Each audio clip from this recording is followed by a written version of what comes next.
and hopefully people enjoy this. Hopefully. Yes. Okay. All right. 1 second.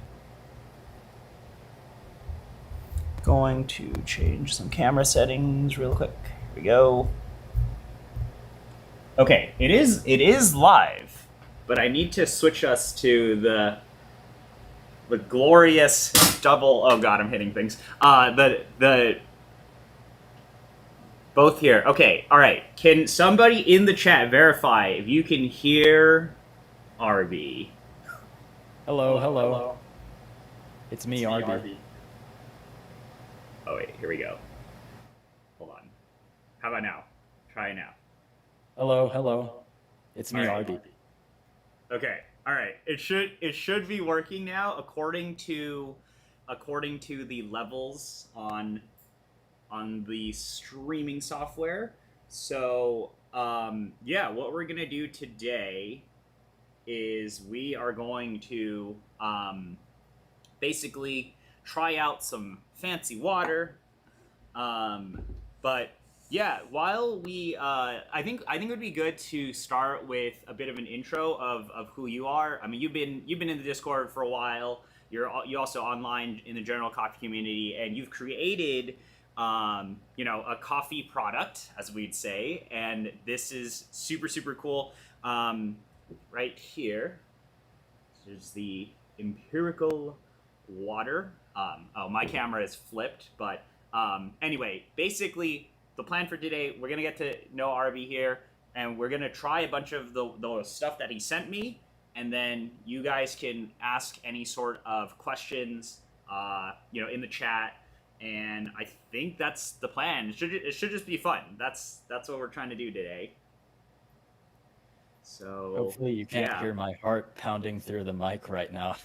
I've been looking forward to this for so long. Yeah, this should be fun. But like the general sentiment nowadays today is I feel like so I want to start off real quick and just chat a little bit about oh, is there a little echo? Okay. Is there echo? Why is there echoing? Hold on. Let me The echo might be because I'm using um I just unmuted the YouTube stream which I have open, oh, that might be and why. so I'm noticing that I heard some echo on my voice, um, but I didn't notice it on your voice, so I don't really know what's happening there. It might be because I'm playing the audio. Here, maybe let me get headphones. That is the strategy. Because Okay. it's probably this thing, or my laptop. All One right. sec.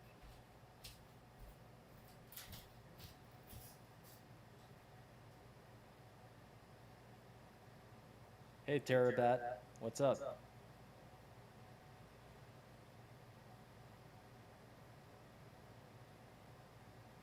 Guys, is it just me that's echoing, or is it Brian also?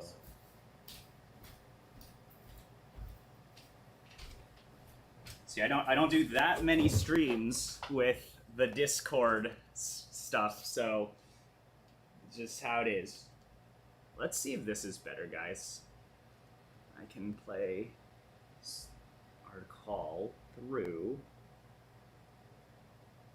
this. Okay, how is this now?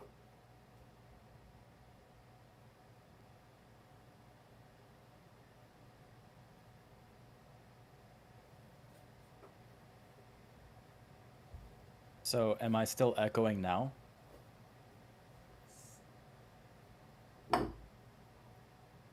I do not hear any echo, but you know.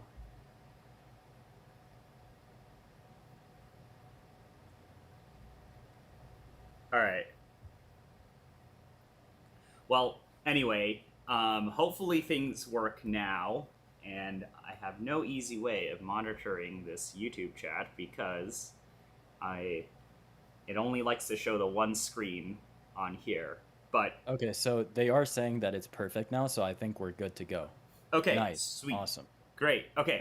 We gotta do some quick intros, but let me quickly start off and just talk a little bit about why I think this is interesting in today's landscape of coffee. So basically, um, coffee is mostly water, and the thing today is like when you're brewing coffee, and depending on what equipment you're using and all of that, and what coffees you're brewing, water plays a huge impact in your overall flavor profile of coffee.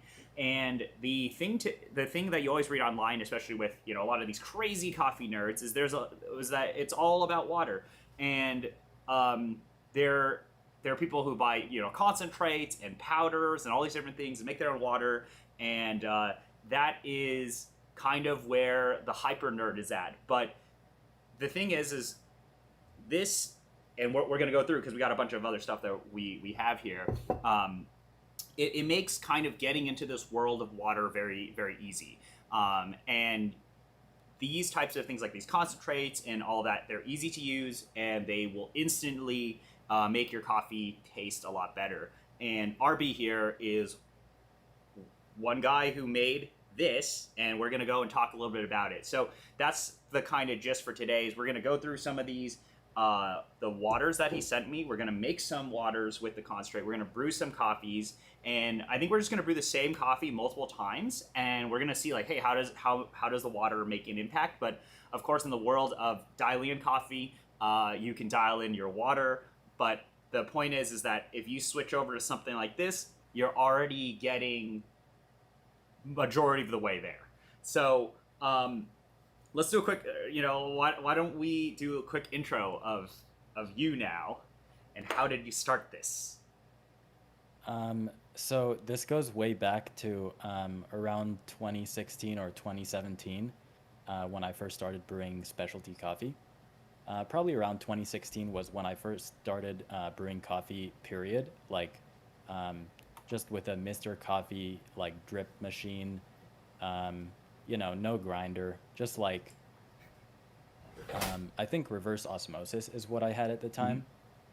And I mean I don't think that my approach is like specific to coffee. I think this is just like how I approach all things in life.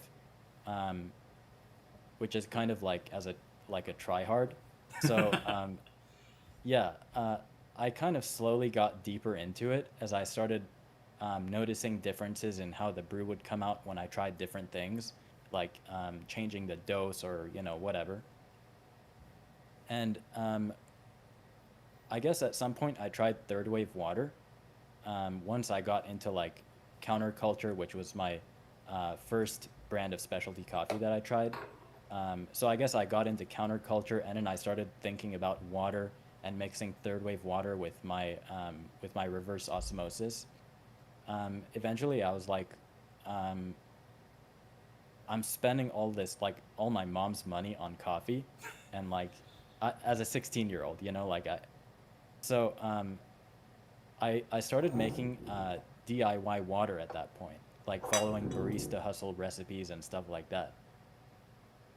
Um, and then I guess what came naturally from that was just trying to iterate and optimize. And I guess what I noticed was that no matter what I did, I always felt like there was just something missing and something that still had room for improvement. Um, Mm. I basically wanted a water that was more forgiving, that I could extract harder with, and not get any kind of off notes or, excess roast notes or anything like that. So, I mean, the story, I mean, I guess I could get pretty in depth with it, but the gist of it is that um, I ended up kind of getting deeper into tea at the same time as coffee. Mm. And so I actually spent a lot of time learning how to make water for tea. Oh. And that ended up transferring like perfectly over to coffee. Because I was talking to this guy, Max, who's the author of the blog Tea Secrets. And he basically took me under his wing and um, like kind of spilled the beans um, on like all of the different variables that go into water. And so, I credit him, the author of Tea Secrets, with kind of filling in all of my blanks on all of the mineral ions and like just so much stuff that I had never really considered. Like I was at a loss. Like I didn't know what to do. I didn't know what I didn't know what was the next step from making like magnesium sulfate and Epsom salt and Mhm. baking soda recipes. Like I didn't know how to move past that. I didn't know what else was in naturally occurring mineral water, and that's kind of the focus that I have now, which is to create naturally occurring mineral, like to kind of reverse engineer naturally occurring mineral water. So basically, through my collaborations with Max of Tea Secrets, what we learned was that pretty much all of the best water recipes that we'd ever come up with, and all of the best waters that we had ever tried in general, um, basically they relied on calcium carbonate, which doesn't have like that positive of a reputation, um, and I don't know why that is. I guess um, I just don't know why no one's talking about it. Why no one has like really put that into the limelight.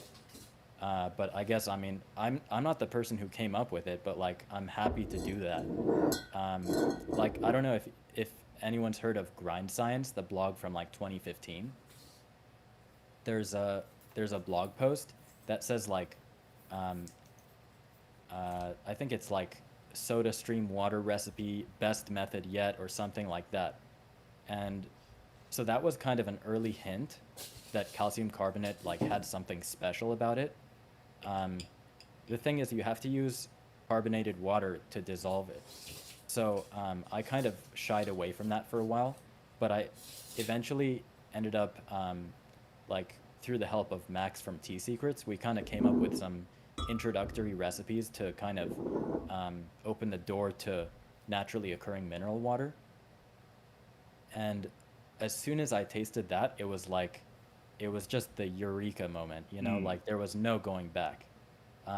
And I mean, I guess I mean, the natural next question is like, why is calcium carbonate, so impactful, right? So basically, it comes down to where are you getting your hardness from? Because if you're getting it from calcium sulfate and calcium chloride, and you're not using like any kind of carbonation process to dissolve the calcium carbonate, then you're limited to forms of hardness that are either going to give you sulfate, chloride, or I guess if you want to dip into like non-naturally occurring in mineral water ingredients, then you're going to use calcium citrate, which is like what you find in third wave water and probably, I don't know, some of the newer formulations. I'm Mhm. not really sure. Um, and basically, what I found was that when you have too much sulfate and chloride, you kind of overpower the pure flavor and like just pure natural kind of enjoyable characteristics that you get um, from calcium. You kind of overpower that with the characteristics of sulfate and chloride. So I guess it really comes down to just limiting the amount of sulfate and chloride, which are super helpful to have in some amounts, but too much, and it like it makes it really hard to brew good coffee. Mm, And I I see. think that a lot of the like finickiness of coffee comes down to using water, which is highly unforgiving.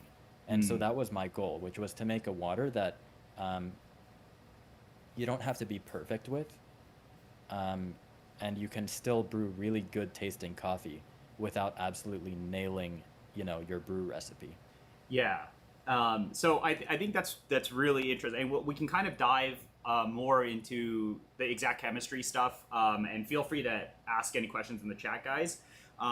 But as you guys see here, I opened up the kit. So there are a bunch of different items here, and I think if we could do a little bit of a walkthrough, because I think what we're gonna start doing is we might as well start brewing because the I like what you said about creating a water that is incredibly forgiving. So this is the kind of thing that it's kind of interesting where water dialing. It honestly, it's like you can dial infinitely. Like you can keep iterating and iterating, and iterating, and different people have very different preferences depending on what coffees they're using. And I think a lot of this is also impacted based on brew method.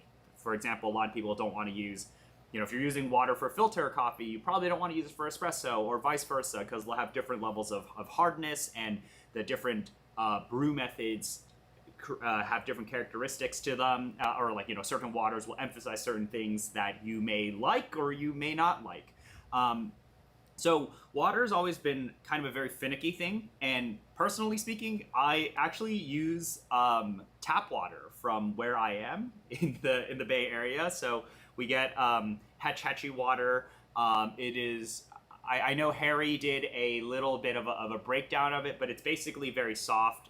It's around 20 to 25 ppm, and I mean, it's been working great for all of these things, but whenever I do dive into some of the water stuff, a big reason why I haven't really made a lot of my water is that it is quite finicky. Is that every single time I'm doing it, I'm like, oh no, if I'm brewing espresso, I need to make sure I'm using, water A. If I'm brewing filter, I need to use water B.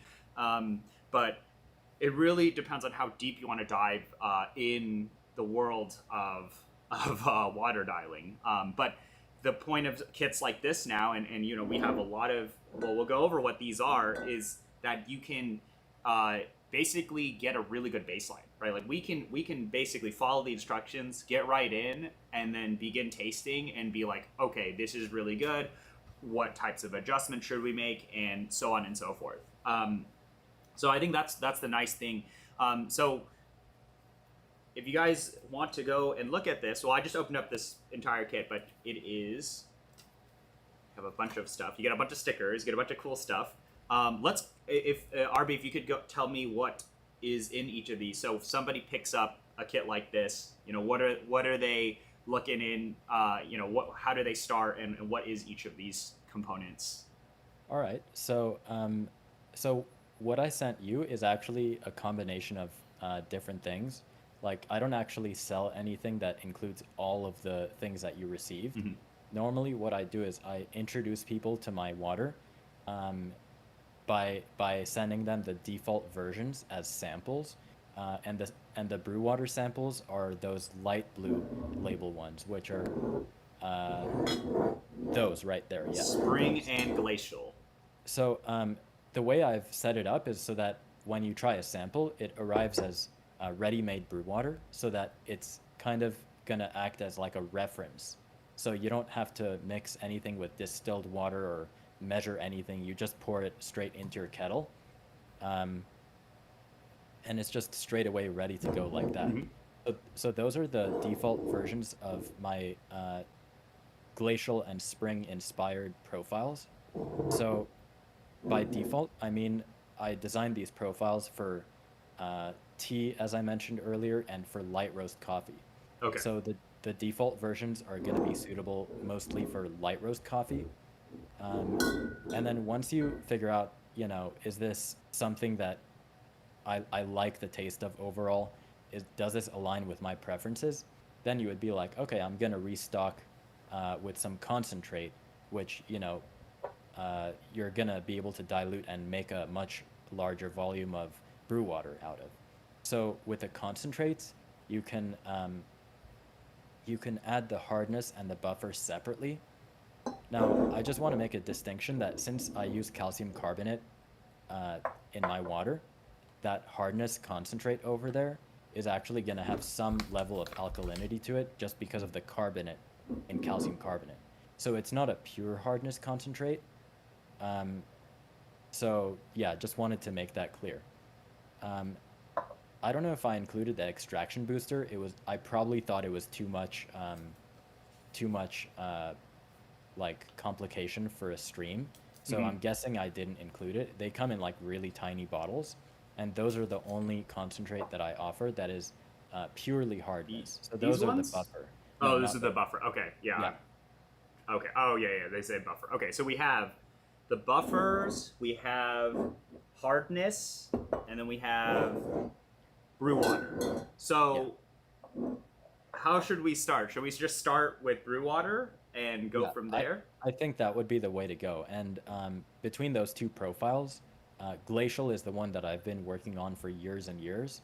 So, and that one definitely aligns more with the current meta in coffee, which is focused on clarity and complexity and flavor separation and whatnot. So I think that's really the way to go to get an introduction into what empirical water is all about.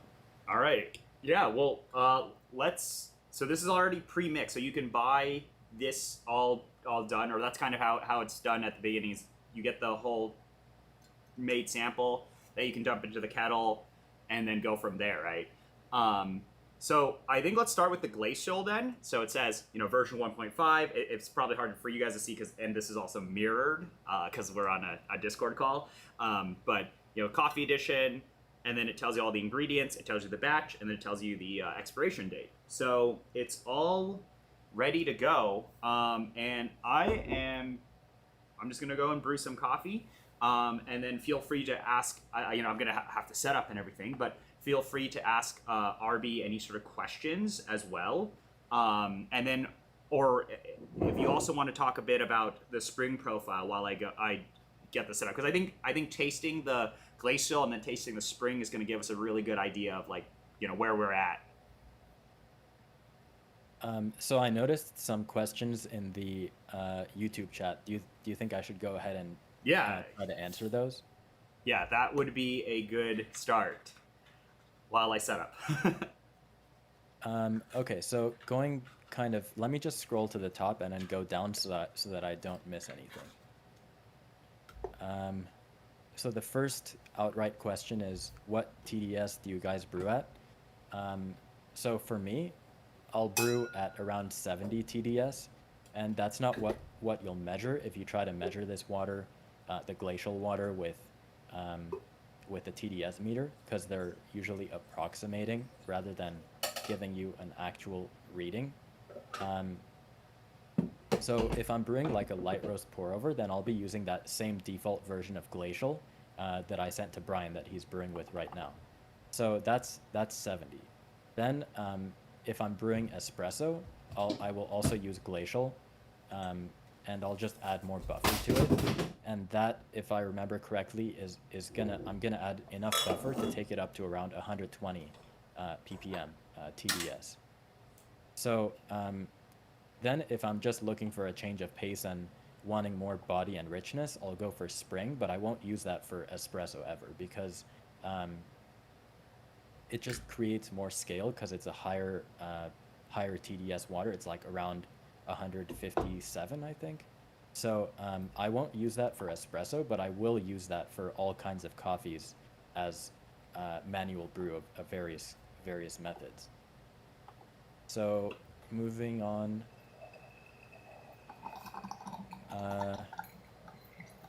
I think that says, do you use a dropper to use your solution or whatever it is in the little bottle?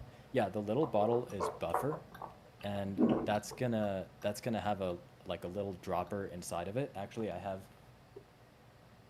here. So it comes with an included dropper, kind of like Lotus, I think. Mm-hmm. So it has the measurement marks on it, and so that's all ready to go within itself. So yeah, all of the little bottles are gonna have that kind of little dropper thing in it, and I'm also adding a syringe going forward, which has like a really long blunt tip, and that's just for mixing like really large amounts of water at a time. It's like a 10 milliliter syringe where you can mix like 20 liters at a time, like 5 gallons or so. So that's not included there. That's just because we're mixing like 1 liter at a time right now. So yes. Next question. Oh, I'm interested in what made you think water was the variable to push towards that end. Oh yeah, so when I made the leap from RO, like reverse osmosis, to third wave water, I just found the difference so compelling and so like almost world shattering that it was like, oh my god, like I'm drinking a different coffee. Like it just cemented in my mind that that water is the lens through which we appreciate specialty coffee, and so if we really fancy ourselves as appreciating specialty coffee, then I mean, thinking about the water is like, it's a no-brainer.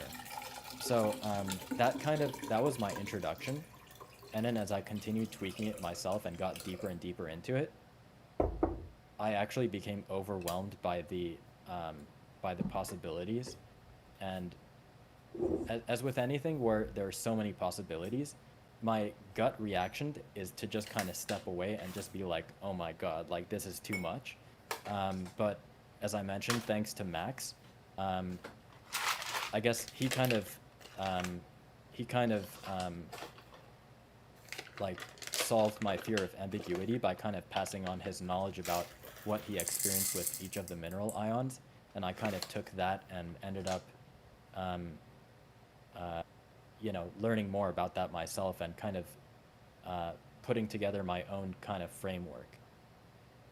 Um, Okay, I just put the glacial in, and I'm gonna start a brew, and then I'm gonna do the same for the spring after this. okay. So next question, are these jars concentrate or ready to brew? I think we went over that. The light blue bottles are samples of ready-made brew water, so you don't have to mix anything. Those actually come like I used to offer samples separately, but I realized that sometimes people will try one thinking that, hey, I definitely want clarity and complexity in my coffee, but then they'll come back another time and they'll try the other one and be like, oh wait, this is actually what I wanted, like the richness and body of spring. So I ended up combining those two into a bundle. And so now if you want to try the water, you actually get both in one package along with like 100 grams of native roast coffee and a whole bunch of other stuff. So next question is,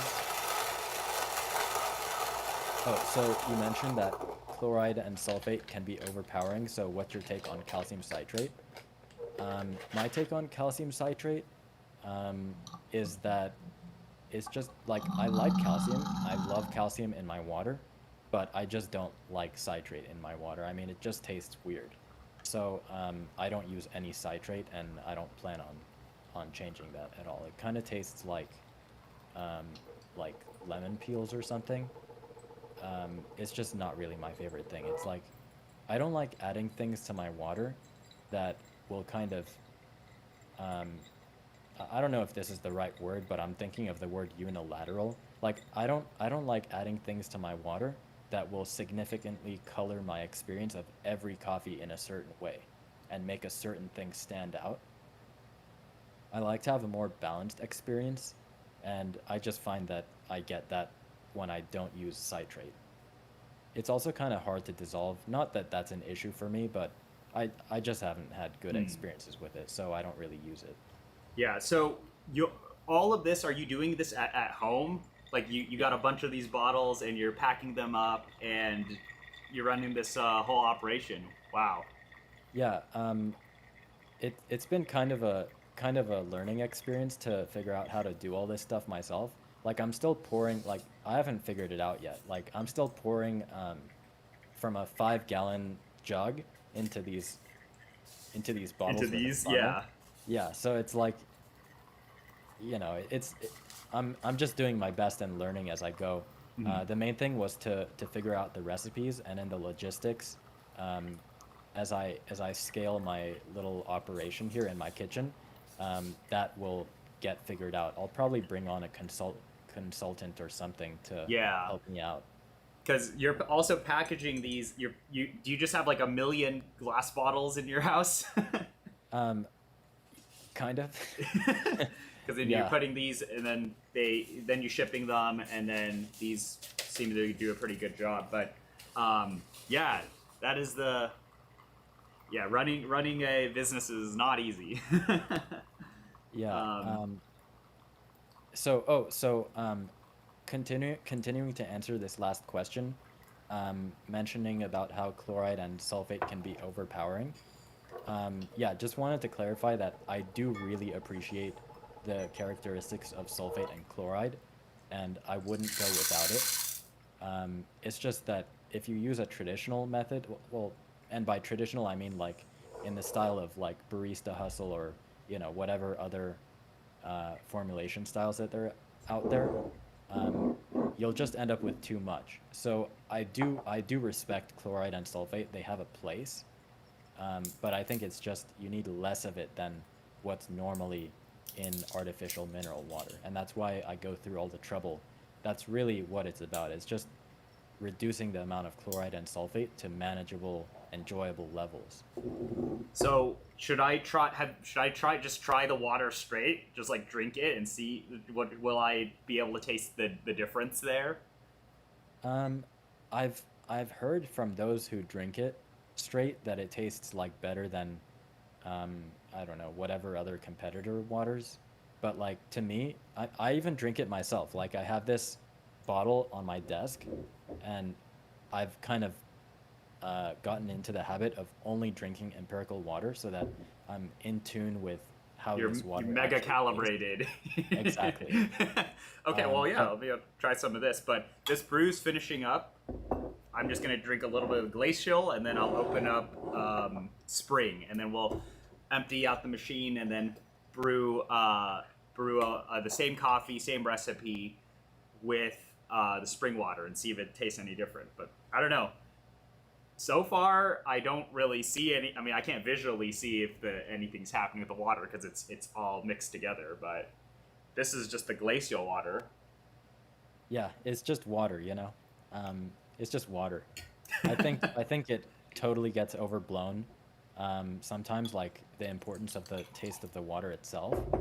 Like I really believe that there's water out there that tastes just straight up bad on its own and still makes great coffee because it's not about the taste of the water. Like Yeah, it's just I not. don't know. Both of these taste like good water. I mean, I think they do have slightly taste different, but maybe I'm placeboing it, right?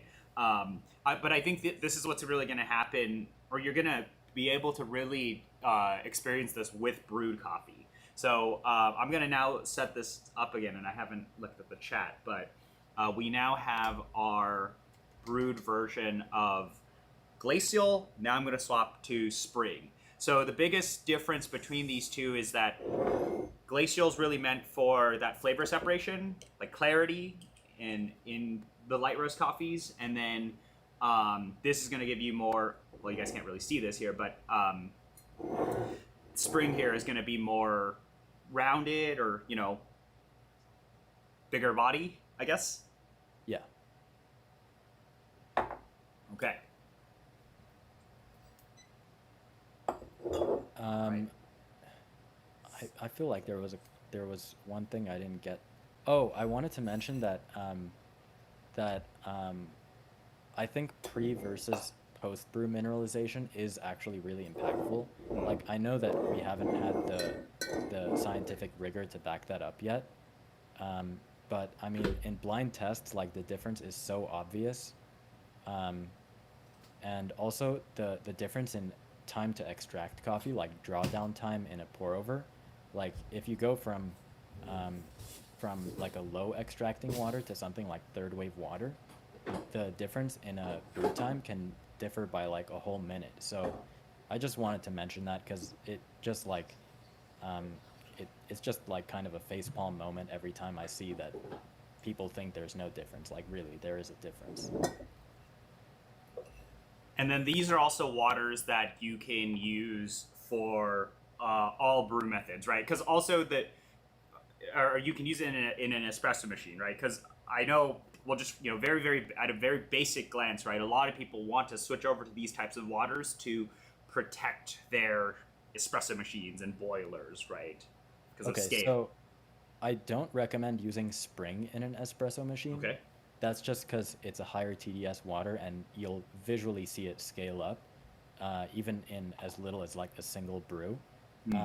Glacial, on the other hand, that's what I would consider like a low scaling water, whereas spring is moderate, glacial is low scaling. So basically, what you're gonna find with glacial is that you'll you won't see corrosion first of all, like just want to get that out of the way. But you will see like a thin layer of residue build over time. So the official recommendation that I've come up with is like descale once every 1,000 shots or something like that. So that's what I tell people to do. Myself, I've brewed probably around 1,500 shots on my La Pavoni espresso machine. And you know, the boiler of that is like really easy to peer into, so I check with a flashlight once in a while, and I see like a thin layer of residue, but I don't see the kind of thing that warrants descaling yet. So I just keep an eye on it from like month to month, and yeah, I mean, if it ever gets to the point where I see any serious buildup, like if I see an actual like um, deposit or something, then I will descale. But for now, I'm just seeing like a thin layer of like powdery residue that just like wipes off easily, and I don't think that's anything to worry about. Okay. And I mean, I do feel like a lot of people who look into waters, my hunch is a lot of them are leaning more towards filter coffee anyway. Um, that's my thought at least, because it's just easier to experiment with different waters, but maybe I'm crazy. So I'm now brewing on spring, and I have my first brew of glacier. So we'll try to just do a little, obviously not a scientific blind test, but I do think that's what's fun about the water stuff is you pick up all the different types and then you experiment, right? You play with it at home and you're like, oh, does it actually taste different? And at least in my experience with the third wave water, third wave water is very interesting to talk about, I feel like, because I think a lot of people get confused about dilution and all of that, even though it is very straightforward. But even playing around with something like third wave water, I think most people understand that if you add less of something, it will change the flavor profile. So that's the thing. But I think what's interesting is that you have created just kind of distinctive profiles. You're like, this is for this is for this. So I'm going to just see if in practice, it tastes any different. Sure. Just wanted to mention, if we're just talking about manual brew, then for me personally, I'll just go back and forth. Like I don't like to brew like X coffee or X roast level with glacial, and Y roast level or whatever with spring. Like I'll just go back and forth depending on how I feel. And the same goes for really any tea uh, that I like to drink, and I do drink a lot of tea actually.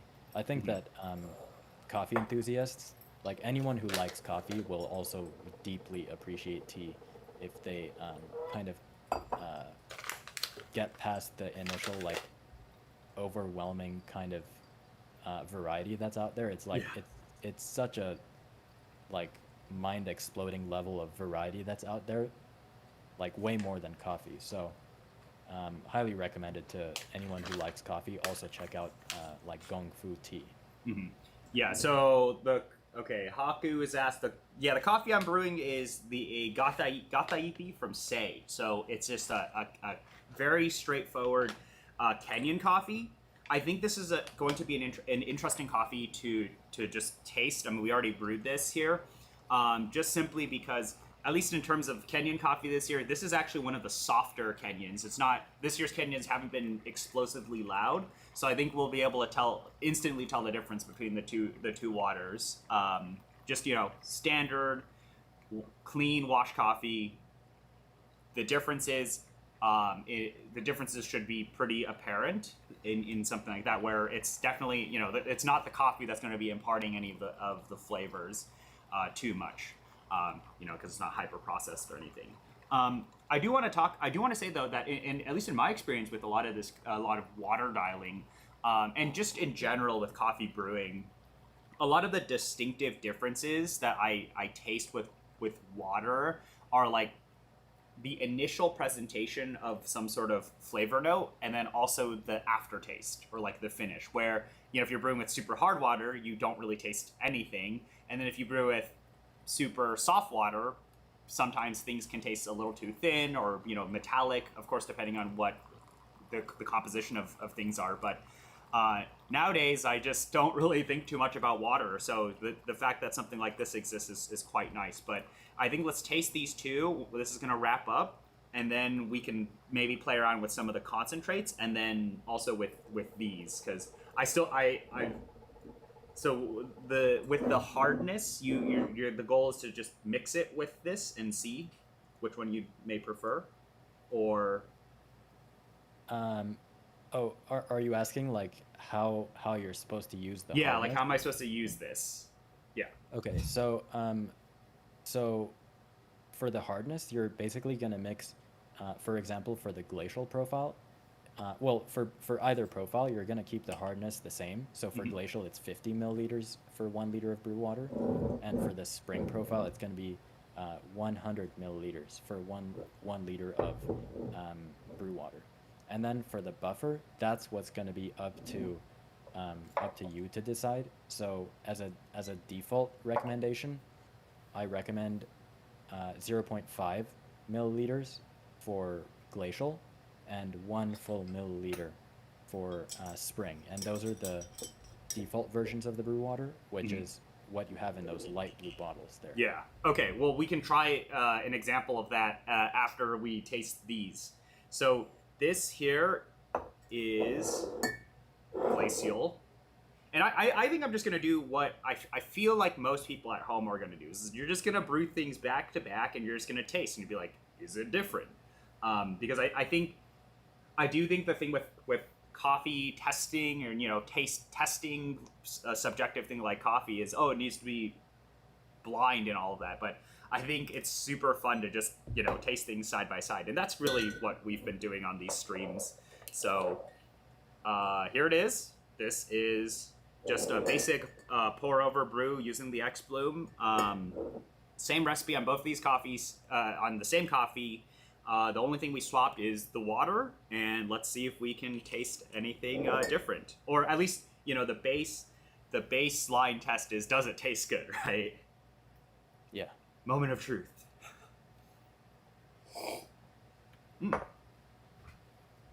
Yeah, so this is interesting. Very defined. So I'm very used to. I'm actually quite used to what this coffee tastes like on my water here, which is just straight from the tap. This is really sweet. Well, this coffee and this brew, basically I'm not tasting anything where I'm like, okay, this is wrong. And I think that's nice thing, because I just dumped the water in and I brewed, and this is a pretty good result. Let me actually get 2 cups, the identical cups, and I'm gonna pour both of these in so I can just get a real quick side by side taste. I will be back in 1 second. So I'm gonna take this 1 second to just answer the next question, which is, what are some high-level considerations between mineralizing distilled versus zero water versus RO? A million things on the table. So, I don't, Brian, I don't know if you want me to continue answering. Oh yeah, I was going. Yeah, I mean, this water stuff more than I do, and some people are asking super nerdy questions. So the question is, what are some high-level considerations between mineralizing distilled versus zero water versus RO versus your product? So I think slightly false premise there, which is that mineralizing distilled or whatever would be different from my product, because my product is actually remineralizing zero TDS water of some form. In my case, I prefer it deionized because it's like the true zero TDS of distilled water, but it doesn't undergo the same distillation process that distilled water goes through, which basically means that it has like more dissolved gases and stuff in it. I don't know the exact specifics. I'm just reporting based on my own taste, and based on feedback from people that mix my water with um, various sources of 0 TDS or near 0 TDS water. So basically the difference between mineralizing distilled versus zero water is distilled versus deionization, and I prefer deionization because it's kind of deionized water is like more lively. It has better texture. It's not as drying, um, and it usually has a better aftertaste. So definitely prefer deionized water over distilled, and that's why I'm a big fan of zero water. Now RO kind of shares the advantage over distilled water that deionization has, um, and that is that it hasn't been distilled, so it still has like the gases in it that the source water, in many cases tap water, would have. So I do like RO. The only problem with RO is that it's usually like just based on my experience, it's like it's pretty bicarbonate dominant. So in my case, back when I was using RO to mix mineral recipes, I usually had to use less bicarbonate in my water recipe in order to account for that. So you can use RO to dilute empirical water or build a recipe off of, like from scratch on its own. Um, so the main thing you have to realize is that that's not going to be the same as deionized or distilled water, just because it does have some mineral content in it, and the lower the better. Now, the one thing I want to say about RO is like the TDS reading that you get from it is extremely deceptive, extremely deceptive. I've had cases where I could tell that my deionization resin had run out, and basically it was letting some bicarbonate through into my deionized water, and this basically just killed aromatics and like all flavor, and that was before my TDS meter even picked up a single ppm. So Interesting. don't like override your own real life experiences based on like a number that you're reading off a screen. Um, I highly advocate trust in your own senses. When you taste something that's clearly off, just like trust yourself, Yeah. because you know that's the path to finding out what works for you. It's not to trust numbers off a screen.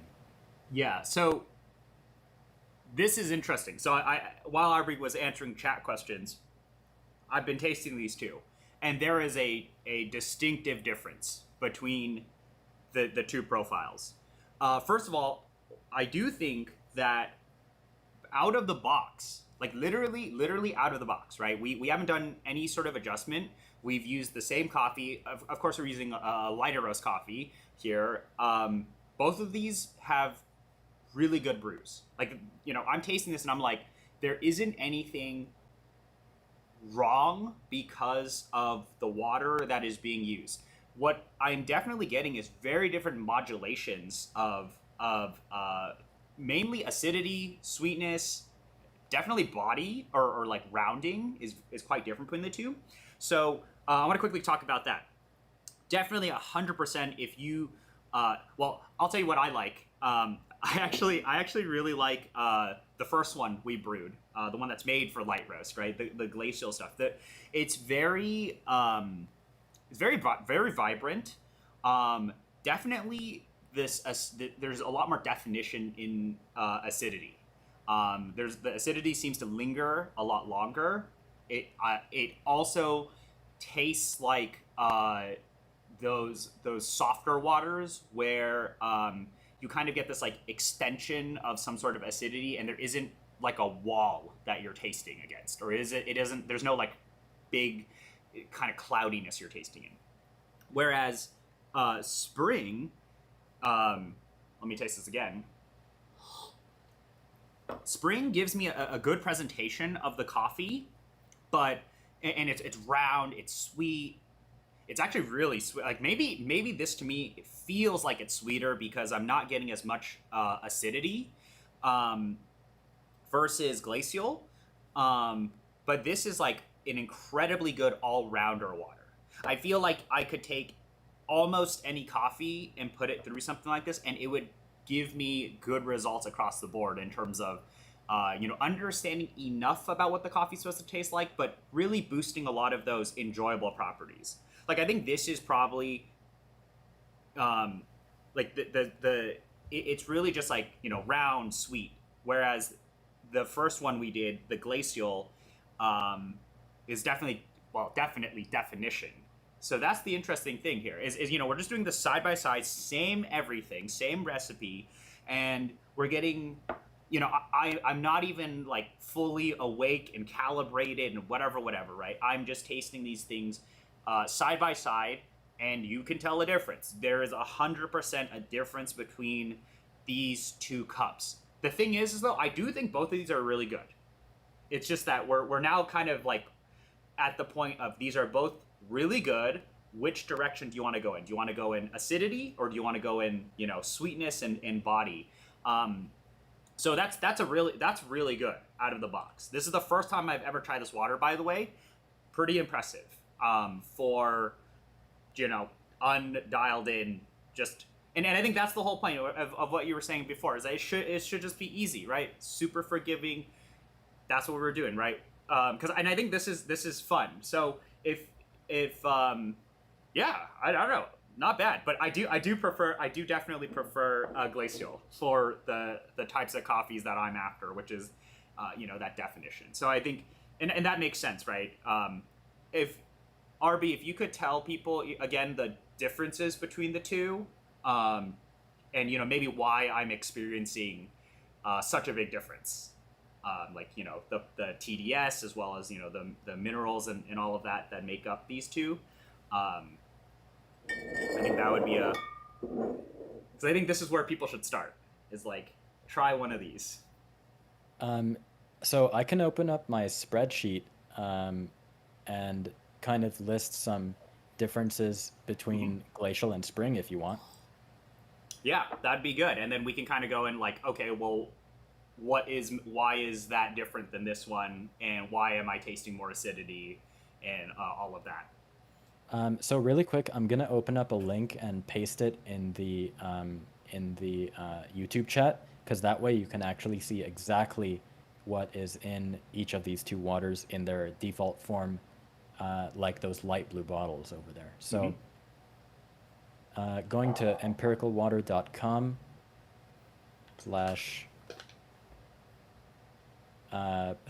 pages slash mineral composition. So I'm pasting this in the YouTube chat, and if you click on that link, you'll see exactly what is in each of these waters in their default state. So that's in the chat now. So I'll just kind of read off from my actual spreadsheet some things. Oh, and I just want to mention that I don't know if it's the right move to make this information public, but I do know that if someone wanted to know what was in my water, they would very easily be able to find out by just sending it to a lab and getting it tested for like $50. So that's why I don't care too much about keeping this stuff a secret. Oh yeah, wait. Actually, I think, can you send me the link, because I think the YouTube chat might prevent you from copy and pasting links, because it's okay. One of those. Sure. So here, send it to me, and I will post this in the chat. Yeah, I have been a little bit worried. I mean, I wasn't worried, but like people around me were telling me like, what are you doing? Oh yeah. And when I would release all this information, like it used to be completely open source with detailed instructions, like 20 steps or whatever, to recreate this water at home. But like so many people told me like, you're crazy for doing that I eventually took it down. But I'm still gonna leave up the mineral composition, because I mean, you gotta know what's in the water before you buy it. So there it is. I just hope that no other company comes along and just like copies my exact recipe and is just like, here it is for half the price or whatever. I don't think there are that many people doing. There are not that many competitors in the the at least the pre-made water space. In fact, you probably are the only guy doing this in Oh, the that I the like the calcium carbonate thing. oh well yeah, but like the fact that you can buy a pre-made bottle of something, right? Oh, I turned your audio up, by the way, so I think Oh, people should be able to okay. hear you better. But yeah, um, so yeah, if you guys can check out the link, you can see the difference between glacial and spring.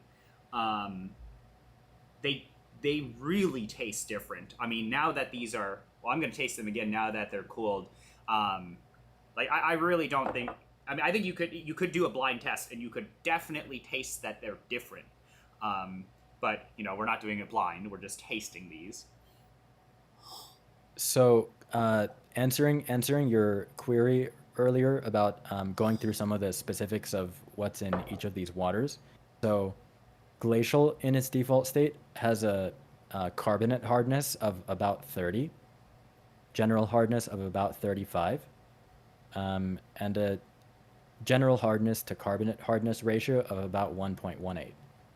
Um, I'm using a calcium to magnesium ratio of 2 to 1, which is kind of a good baseline for I guess all of my recipes in the past. Chloride to sulfate ratio of about also 2 to 1, and moles of hardness from carbonate forms is about 45.5%. And I generally find that I like to get around 33 to 50% of moles of hardness from carbonate forms of calcium and magnesium. Um, so that's kind of right there in the sweet spot. So that's glacial. Let's see. What else should I mention? Oh yeah, it's 70 TDS as well. So, oh, and one thing I've noticed is that people seem to experience glacial like it's, I don't know, kind of they expect it to be a higher TDS, and then when they learn that it's 70, it apparently it's like, um, I don't know, unexpected or something. Hmm. I don't I know why that is. I think the thing that could be experiencing that is that so well okay, I think there are two really interesting things happening with this water. If I taste this side by side with spring, so I definitely do prefer glacial even tasting it now. Is that there is an unexpected amount of body and kind of rounding here where it feels like this should be more like it feels like this should be like the 150 to 200, at least to my palate, but it's not. So that's interesting. But I also, on the other hand, I also wouldn't really think it's 100 plus TDS water or like 200 TDS water, in that world, because you get such definition of acidity. So it's really like the back part that I could see could throw people off, where it's like, oh, there's like this rounding. It's definitely not as round or as heavy bodied, or like there's definitely the spring definitely has that harder water effect, but it's not the unpleasant harder water effect. Like if you use very very hard water and you brew your pour over, you kind of it just tastes muddy. There's literal roughness at times on your tongue, and it's kind of like you're tasting an acidity that runs into like a wall. That's kind of like the easiest way I can describe it is think about your acidity or flavor notes just kind of slamming into a wall, and then there's nothing happening. On this, which on spring, it's that higher TDS effect. So it's like round, it's sweet, bigger bodied, nice texture, and all of that, right? But there is definitely an extension of acidity still. Like I can still tell that this is a Kenyan coffee. And it's very very round, very very sweet. So that's kind of, I guess, my thoughts on these two waters, but also mainly for why I think people could think glacial is a higher TDS. Is that it's like, but there's two really interesting things happening with glacial, in my opinion, just after tasting these. Yeah, I have received a lot of feedback about the level of sweetness, as you noticed. Mhm. Um, it is. I mean, I'm a sweetness enjoyer, Hmm. So I really do dial in the water to bring out as much sweetness as possible. And I guess that coincides with a whole lot of other positive attributes. And that's kind of what leads me to believe that sweetness is not just like a level of some compound in there that we register as sweetness. I feel like our perception of sweetness is also influenced by other compounds in there that, or lack thereof, that we wouldn't associate with sweetness. Hmm. So I don't know, just an informal observation. Yeah, because it's even if you taste these side by side, it's like the initial perception is quite different. Like if you just gave me this brew, this glacial brew, without this comparison here, I'd be like, wow, this is like really really sweet. This is really good acidity, like very vibrant, clean. You know, it's tasting great. But then I taste it next to this, and I'm like, oh, there's another level of sweetness. But you know, we're sacrificing that vibrancy. So, but this still goes back to my initial point of like, look, both of these are great. They're just different presentations of kind of of good, right? It's just like which what pick your poison, right? Or what do you want, right? Do you want sweetness? Do you want acidity? So I think now let's play with these guys, or like what is kind of the process with these with the hardness, and I guess So let's do it with glacial because we've been liking the glacial brews, and I have a glacial brew here, so we can now then compare against another modified glacial brew with the hardness. right. So as I mentioned earlier, I like to keep the hardness amount the same. Um, so I keep that constant. And what I adjust is the level of buffer to kind of tease the water in different directions. So I guess it kind of depends on what you're looking for. If you want more of like the kind of spring experience, if you want something in the middle, then you would use more buffer. And if you want to go kind of in the opposite direction and even more um, kind of making things pop, then you would use less buffer or even no buffer. Yeah, so let's go the battery acid route. Okay. And so how would one do that? Like Okay. how much do so I you get the measuring, or does this come with it? Um, I Or do you just give usually, I usually request just in the product page that if you want the cylinder, just ask for it and it will be complimentary. That said, if I see someone's name and like I've never seen it before, I'll just I'll just know that like it's their first order and I'll send it anyway, regardless of whether they Mhm. ask for it. But like I don't send it by default with every order. So like if you lose or break yours, just add a note to your next order and I'll just add another one. Yeah. So look, you guys, whoever's watching this, like Arby's a one man shop. Okay, it's you can email him. You can it's he will take care of you. Yeah. So that's the cool thing. That's why I still just really love it when people come out with um, new products in the coffee world, because a lot of the times it's a one man shop, one man operation, and it's not easy to do what you're doing, especially with the level of detail with just how these things are packaged and all of that, right? So yeah, I just wanted to. I always really just always want to mention that whenever anybody looks at should you buy this or should you try it, right? But I do think these are things that are always worthwhile exploring, especially water. Water in coffee is super complex, and it's actually really nice that we have these two waters here that are already making things taste really good. Okay, so we have the stock, or I'm going to keep my first brew of my glacial brew. So now I have the hardness. Let me just put the spring stuff aside so people can see. So, so I have glacial and glacial. So what should I do, or what are the first steps to do this? So I have heard that the X Bloom water reservoir is about 1 liter. Is that correct? Yes, it is 1 liter. So the default mixing, like brew water mixing size is 1 liter. Okay. So if you want to just make sure that that reservoir is empty and fill it, with the instructed amounts of stuff, then that would be the way to go. Okay. Or if you have like a different liter container, then we could also use that. I'll just mix it in here. So let me just empty out the machine again. So that's what I've been doing between each of these bruises. I've just been fully emptying the machine out. So we're getting a very fair comparison between the two waters, right? Although So it's like zero retention. it's pretty close, but Cool. yeah, we're That's able cool. to. I like to hear that. Yeah. That's an excellent feature, actually.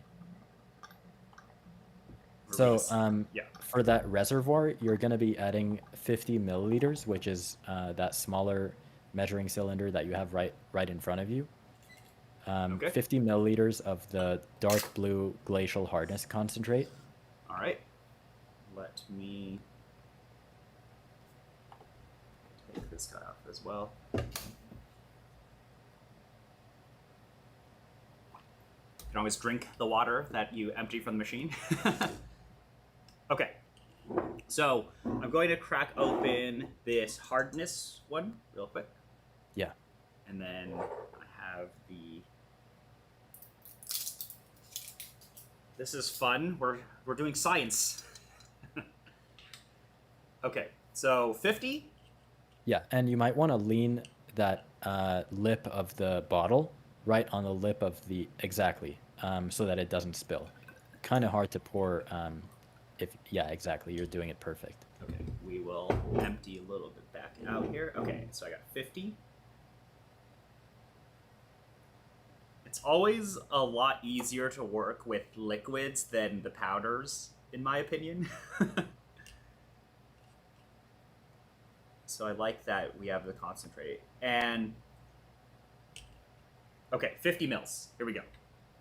So you're going to be adding that 50 milliliters to the water reservoir, the empty water reservoir. Okay. And then once you've done that, hopefully there's like an exact 1 liter mark or something very close to that. Yeah, there will be something very, very close to that. We'll be at the tippy top of this. Okay, 50 mils in. Yep. Concentrate. And the rest is just going to be distilled water. Okay. And I just want to point out that since the hardness concentrate does have some carbonate in it, so that's going to form bicarbonate, it does have some alkalinity in it. And just by happenstance, what that comes out to, and I'll list for reference the default GH to KH ratio is like 1.18. So if you leave out that buffer entirely and just use the hardness concentrate, that's actually going to end up at 2-to-1 GH to KH, which, in my opinion, is a good like maximum. Like there would be no reason to go beyond that.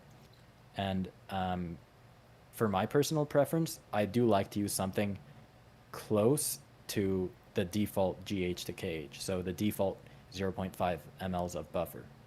Okay, so I have the 50 mils in here, and then I added the distilled. It seemed to mix things pretty well. And now I'm going to go and brew with it. So pretty much you can, if you don't want to have the pre-mixed water, you can do, you do the concentrate, and you can adjust to your flavor profile. And then say I was going to add some buffer. How much buffer do you generally add from these droppers? For the glacial, you would be using 0.5 to mimic the default brew water that was in a light blue bottle. Got it. Okay, so you have basically, if you wanted to do all of this, you would get the concentrate, the distilled water, and then the buffer, and then you get, you mix some variation of these three as you experiment and you brew different coffees. I will say though, having tasted these two versions of just the default ones, I think those are really, really good baseline settings to start with. The adjustment we've made here is we're just doing no buffer. Let's see what happens. I think I always, controversial opinion, but I do think some of these low buffer, like zero buffer, it's interesting. It will make your coffee taste interesting. So we're gonna go and brew that now. And I think should be able to fit this guy in here. But I have my first brew of the glacial with the default settings. This is the zero buffer glacial version. Um, and let me just get this guy set up. I have not looked at the chat at all. I don't know if people are saying things. There were still some questions that I didn't get to if you want me to go through those now. Yeah, you can get, yeah. And you guys can always chat to Arby in the Discord, okay? He's on the Discord. So the next question was, do you have economic solutions for commercial operations, like for 5 to 7 gallon containers at a time? So the way these concentrates are set up, that 1 liter of glacial concentrate actually works almost perfectly for a 5 gallon 5 gallon jug. So you can just empty the entire thing into that 5 gallon jug and then add the appropriate amount of buffer. So so that would be like to make like kind of in bulk, right? As far as economic, I think the premise of the question is like, would I have something at a discounted rate for like wholesale? And the answer to that is yes, I do. So I'm actually looking to work with coffee shops. So if you own a coffee shop or know of a coffee shop that would appreciate, having some kind of water like this at their disposal at a discounted rate, and obviously make better coffee with it, feel free to connect us, and I'll be happy to work with them. Yeah, and you're based in SoCal, LA Yeah. area? Okay, so Los you're based in Angeles. SoCal, West Coast. You know, I think that's the kind of hit or miss with a lot of these shops is water, right? It's like a lot of these shops always invest in the beautiful equipment and all of that and the coffees, and then it's like, man, at the end of the day, it's all water. So, but yeah, so honestly, so far, pretty impressed. This is very easy to use, and I actually really like that. This is kind of the nitpick that I've always had with some of these, like the water stuff today, is with the packets and all of that, is that this actually tells you what it does without it being too deep, right? Like this just says, oh, mineral buffer does this, hardness does this, right? And it's like, even if you didn't, I don't have to whip out the calculator and everything every single time I'm doing this if I don't have to, right? But it's, yeah, this is very cool. So we're just brewing now this version, and I'll taste it. But given what I think most people who are this deep in the game with the water, like if you're looking for this level of adjustment, you will have different results. But I will say though, baseline out of both of these recipes, very very strong, very very strong baseline recipes. And Thank you, taste chef. good. Do you want me to go to the next question? Sure. Yeah. You can answer any questions you'd like, and anybody else, if you have any other questions, let us know. But I'm just gonna taste this, and then I think we'll probably wrap up because I'm getting caffeinated. I start talking a lot. Yeah. But So next question is, could you please explain the extraction efficiency point more? Should we expect your water to have shorter drawdown times? So I guess it depends what you're comparing to. I think either of my water profiles would be, for example, slower than third wave water, which kind of points to the fact that this water does well with long contact times. So you don't run into astringency very easily. You don't run into bitterness very easily. And that's why my recommended cupping method, which is included as a PDF if you get that sample bundle, that recommends something like 10 minutes or 12 minutes or something like that. And I also notice a lot of people using this water for pour overs who experience good brews with certain coffees that require up to like 6 minutes, even as pour overs. So I don't know about like, I guess it's kind of in the mid range of how fast the drawdown is going to be. but it does work well with long contact times in general. Hmm. But and that's really nice to hear because again back to creating a very forgiving water solution, right? Yeah, Is that a lot of the times, at least in the context of pour overs, the astringency or the off flavors like bitterness, yeah, that's going to be there because you have a long contact time, right? Because you grind maybe too fine or you pour in a certain way and you get that extended brew time. It's really nice to hear that the water can save you in that sense. Um, but yeah, that is like maybe we'll have you on another time and we can have this like whole entire thing about extraction efficiency. It gets complicated, from my understanding and in my own experimentation. Even that can even go down to like your hardware now, like the grinders you use and the burst sets and all of that, and then now there's a water equation to that. But anyway, we have now the finished brew of glacial, but I just did the example of if you got the set for glacial and you're doing it with distilled water. So last night, just went to go buy some basic distilled water. Distilled water is pretty cheap.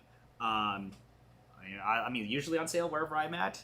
Just go to Safeway; it's on sale, and you get a set of empirical water, and a lot of your sets are like $15. $14 is for the sample bundle. Mm-hmm. But as far as the concentrates, I mean, it's not for the price conscious.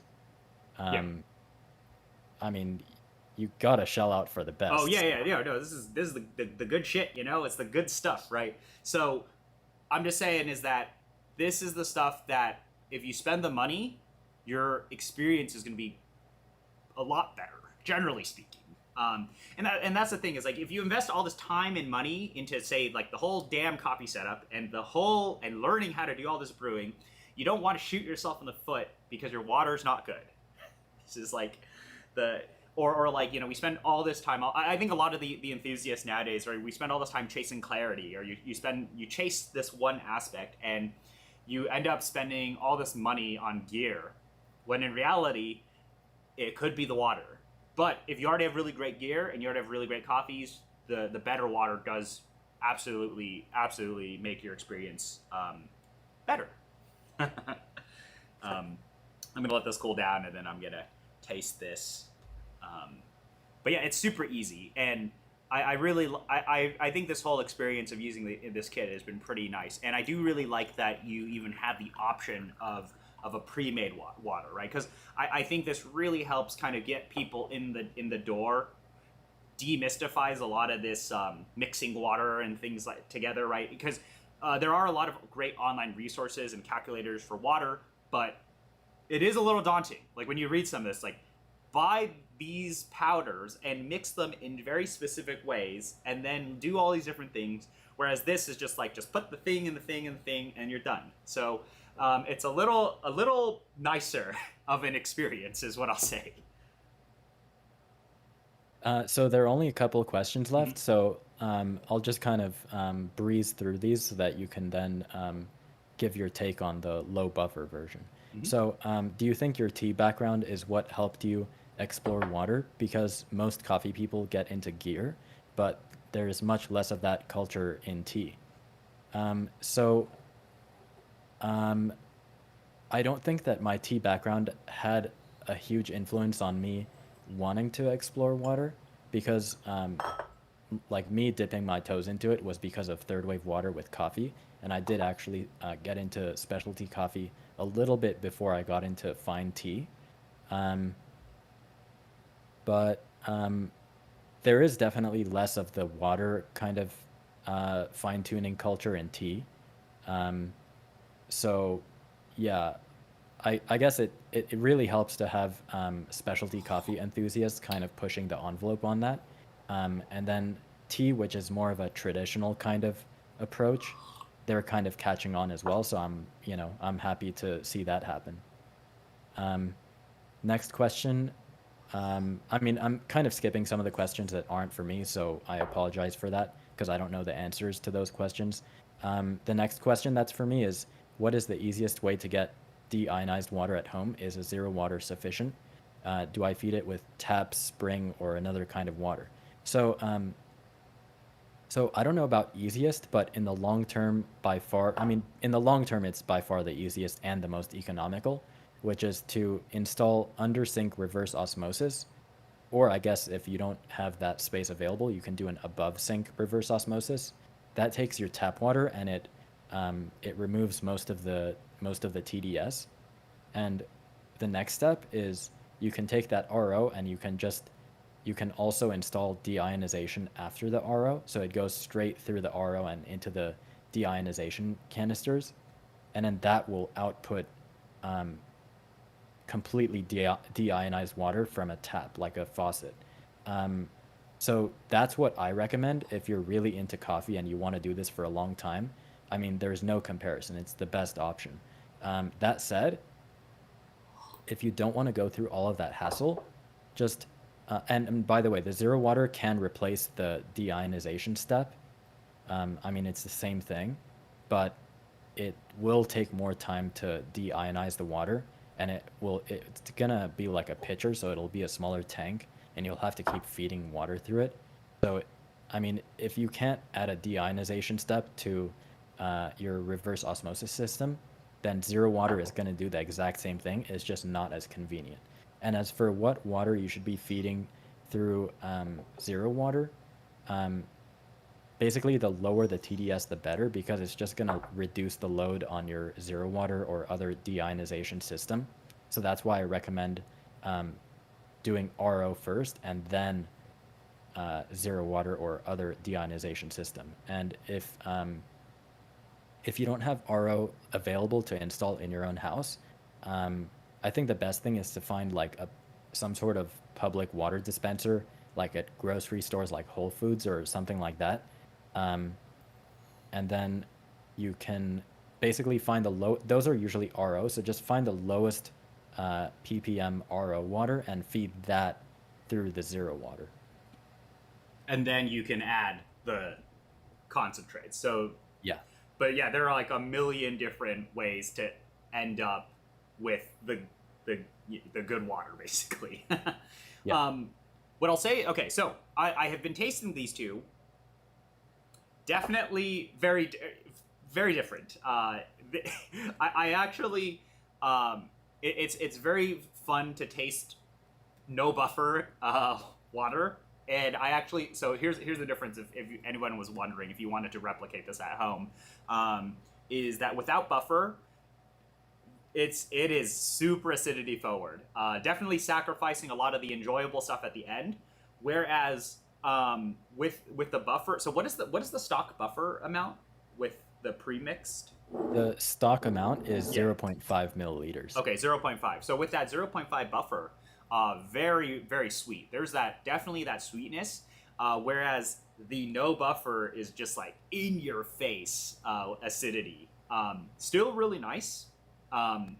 Just because, it's a good coffee, it's good brew. The initial hardness, like all of that, the aspects of the acidity is good, like in the mid palate, and the thing up front is just the aftertaste. That's where, no buffer, you're gonna lose, you lose out a lot there. But Yeah. I was saying it's like licking a battery, right? We got the battery acid version, but that's the kind of thing, is that even if you're doing this at home, it's not that hard, right? We just put 50, you measure the 50 mils, and then if you want to modulate the kind of what I'm getting at is there are basically two very big parts of, whenever I at least taste water, there's two very distinctive things that happen, which is what is the initial presentation of acidity and what is the aftertaste. Like these are the two kind of big components that I think most people notice when they make water, or when they dial in any of their coffees. And all of this here, right, the amount of hardness you add, the amount of buffer you add, those really allow you to fine tune some of this, right? They're the levers to pull if you want to say have more acidity or you want more a better aftertaste or a sweeter aftertaste, right? And that's all just very easy to do here, right? Is that the two differences we taste is just the difference of if I added some of the buffer or not. But it's very fun, right? I'm having a lot of fun right now because I'm like tasting these side by side. I'm getting very caffeinated, talking a lot, having a great time. But it's very fun to actually experiment with the water. And then eventually, what I think most people land at is they end up landing at that recipe that works for a lot of the coffees that they brew. Because what I have observed is most people will end up, brewing the same styles of coffee, or mainly roast levels. Like I do think these waters will work really well for, specific roast styles. Like if I was drinking more developed coffees, I may want to be using spring over a glacial. But since I like the vibrant coffees, I'm using glacial, and then I go from the roaster, the coffee roasting style. Then I have the water, and then I can then fine tune further there, which is like, maybe in this coffee, maybe in this brew, I want more acidity, more sweetness, right? And then all I have to do is adjust the amount of buffer, adjust the amount of hardness, and there you go, right? It's very straightforward. So this is really kind of this is a really great starting point to just get in the game of starting to understand water, but more so it's just like this is a very simple thing to do that actually makes a huge impact in the cup, which I think is a very hard, it's very hard to pull off if you don't have the guidance, right? And this is the guidance here. This is just like, there's instructions for everything, right? It's very easy, and Arby's easy to reach. You can DM the guy, you can email him, right? And he'll get you set up. You can get in with kind of that sample kit and start figuring out what you're into, and then you can dive a little deeper. But the thing is with water is very important, right? This is gonna be probably the biggest impact in the cup, and I think it's a worthwhile. This is not that expensive. When I think about it, I'm like, it's actually not that expensive. It's like 50 cents per cup of coffee or something like that. Yeah, and you really are getting, at least for some of these coffees, like a coffee like this, where I'm like, I really want to make sure I'm getting everything that I possibly can be getting out of the coffee, right? That to me is worth it. Because it's really this is really one of these things where I think you need to get used to it. If you brew, like say we go through this entire concentrate, you spend a week or two, however, depending on how many cups of coffee you're brewing, you dial your palate to what this water can do for you, and then you go back to whatever you're using before. I think you will instantly notice the difference. I'm already noticing the difference, like right off the bat, where from my tap water, which is honestly pretty good tap water, the biggest difference with glacial and my tap water is the aftertaste. Is really this buffer, at least the stock version of the glacial, it's really adding that sweetness. There's really this kind of sweetness that I'm getting, and especially with some of these extended contact times. So this type of water is, I'm gonna have to play with it. We'll play with it probably on another stream. It's really making me think I can do mega high extraction yield coffees to these like huge ratios, and not get any of the weirdness that happens at the end usually, where like things will really be falling apart. And that's the water saving me. So goes all the way back to kind of that philosophy and design point that you wanted to start all this with, which is it should just be insanely forgiving. So yeah, all right, that is my little spiel on what this water is like. Pretty awesome. I think we'll probably wrap up now, and you guys can always catch Arby on the Discord, can email him, follow him on Instagram. Very easy to get a hold of the guy. And I want to thank Arby. I want to thank you for coming on the stream, sending this over, and letting us play with this. And then if you guys have any water related questions, feel free to chat with him. He knows a lot about water. Has tried a lot of water. Can I just mention two things really quick? Yes. So the first thing is that you can actually tackle any roast with the concentrate sets, because probably kind of hard to see it just at a glance, but those dropper bottles actually include 3 times the amount of buffer that you need for the stock version. So you can actually use a ton more buffer for any roast as manual brew, and also for enough buffer for espresso. So that comes included, Okay. triple the amount of buffer. And the second thing is the last question, which was for me, which is why the name empirical?